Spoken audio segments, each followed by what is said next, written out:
जय श्री कृष्ण। मेरी YouTube channel में आपका स्वागत है। चंद्रमा माता का कारक माना जाता है और उसको रानी का दर्जा प्राप्त है। धन के लिए बहुत ही ज़्यादा आवश्यक होता है, अति आवश्यक होता है। तो आज हम चंद्रमा से बनने वाले एक दुर्योग के बारे में बात करेंगे, जिसका नाम है केमद्रुम योग। जी हाँ, चंद्रमा से बनने वाला एक दुर्योग केमद्रुम योग कहलाता है। इसको केमद्रुम योग को गरीबी योग के नाम से भी जानते हैं। मतलब बिल्कुल भिखारी बना के रख देता है, ऐसा कहा जाता है, ऐसा माना जाता है। जो विद्वान बड़े बड़े ज्योतिर्विद होते हैं तो वो मानते हैं कि ये बहुत बड़ा दुर्योग है, बहुत ही खराब माना जाता है इसको। मित्रों, चंद्रमा मन सो जाता, ये हम पहले ही बता चुके हैं। चंद्रमा जो है वो मन का कारक होता है।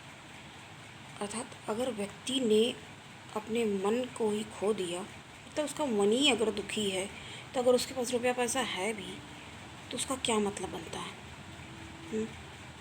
बताइए, सोचिए, सोच कर देखिए आप।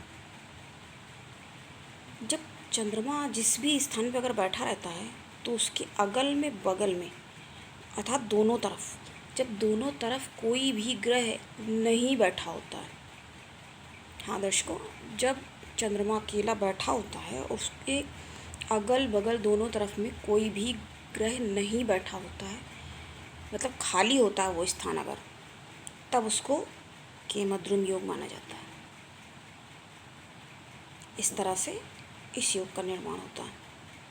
जिसका मन ही दुखी हो गया, जब चित्त अशांत हो गया व्यक्ति का, तो फिर धन का क्या प्रयोजन हो गया। मतलब इसको ऐसे समझ सकते हैं आप, जैसे खाना आपके पास 56 प्रकार का भोग रखा है, व्यंजन रखे हैं तरह तरह के, लेकिन आपको खाने की जब इच्छा ही नहीं है, जब खा ही नहीं सकते हो, तो फिर वो होना या ना होना कोई मतलब नहीं। जैसे नींद ना देखे टूटी खटिया वाला हाल है।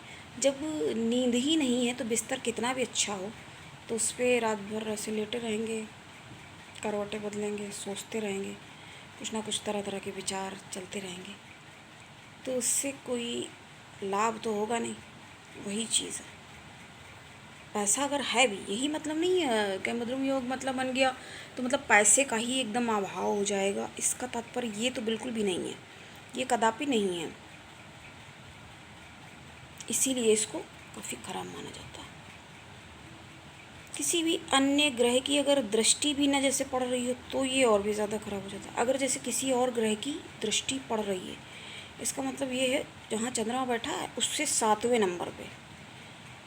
नंबर पे अगर कोई अन्य शुभ ग्रह अगर बैठा हुआ है तो वो इस योग को एक तरह से भंग कर देता है। मतलब इस दुर्योग को वो योग में परिवर्तित कर देने की क्षमता करवाता है। मतलब वो दुर्योग को योग में परिवर्तित कर देता है। अब जैसे आप है, किसी मुसीबत में आप फंसे हुए हैं, अब आपका कोई मित्र है, हितैषी, शुभचिंतक, उसने देख लिया तो क्या करेगा वो? पक्का वो आपको बचाने की तो कोशिश करेगा ही। मतलब जितना उससे हो पाएगा, जिस हद तक, वो कितना बड़ा आपका दोस्त है। और अगर शत्रु ग्रह देखता है तो फिर तब वो इतना, मतलब कुछ तो फ़र्क खैर पड़ेगा, लेकिन तब वो उतना ज़्यादा आपके साथ अच्छा मतलब व्यवहार नहीं करेगा। आप किसी मुसीबत में फंसे हों तो शत्रु अगर देख रहा है तो क्या वो मुसीबत को बढ़ाएगा ही ना। तो जब व्यक्ति दुखी होगा तभी वो प्रयास करेगा, और जब प्रयास करेगा तो उसको फिर लाभ भी प्राप्त होगा, है ना। ये इसका एक पॉजिटिव पक्ष भी है। जब कोई परेशान है, जैसे जंगल में कोई है और उसको प्यास लगी है, पानी खोज रहा है, जब वो खोजेगा तो उसको वो चीज़ मिल भी जाएगी। और जो किसी ने प्रयास ही नहीं किया, खोजा ही नहीं, तो फिर वो चीज़ कैसे आपको प्राप्त हो सकती है ना। मतलब इससे ये होता है एक लाभ कि व्यक्ति जो है वो रिसर्च करने लग जाता है, मतलब सोचने लग जाता है। सोच विचार में जब पड़ेगा, सोच विचार करेगा तो खोज करेगा। और जब व्यक्ति खोज करेगा, वो कहते हैं ना, जिन खोजा तिन पाइया गहरे पानी पैठ, है ना। तो जब व्यक्ति खोजेगा तो वो फिर कुछ पा भी लेगा, कुछ भी मिल सकता है फिर उसको। है ना मित्रों। और ये भी कहा जाता है कि मन के हारे हार है, मन के जीते जीता। अगर आप मन से नहीं हार मान रहे हैं तो फिर आपको कोई नहीं हरा सकता। जिस दिन आपने मन से अगर हार मान ली, फिर तो आप हारे हारे बैठे हो, हारे हुए हो। एक तरह से संघर्ष करने से ही तो इंसान आगे बढ़ता है।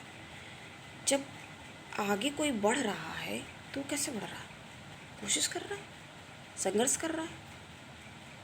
अब हम क्या कर रहे हैं, आप मेरा एग्जाम्पल भी देख सकते हो। नहीं हार मान के बैठ रहे हैं, कोई हमें लाइक करे, सब्सक्राइब करे ना करे, उसकी मर्जी है।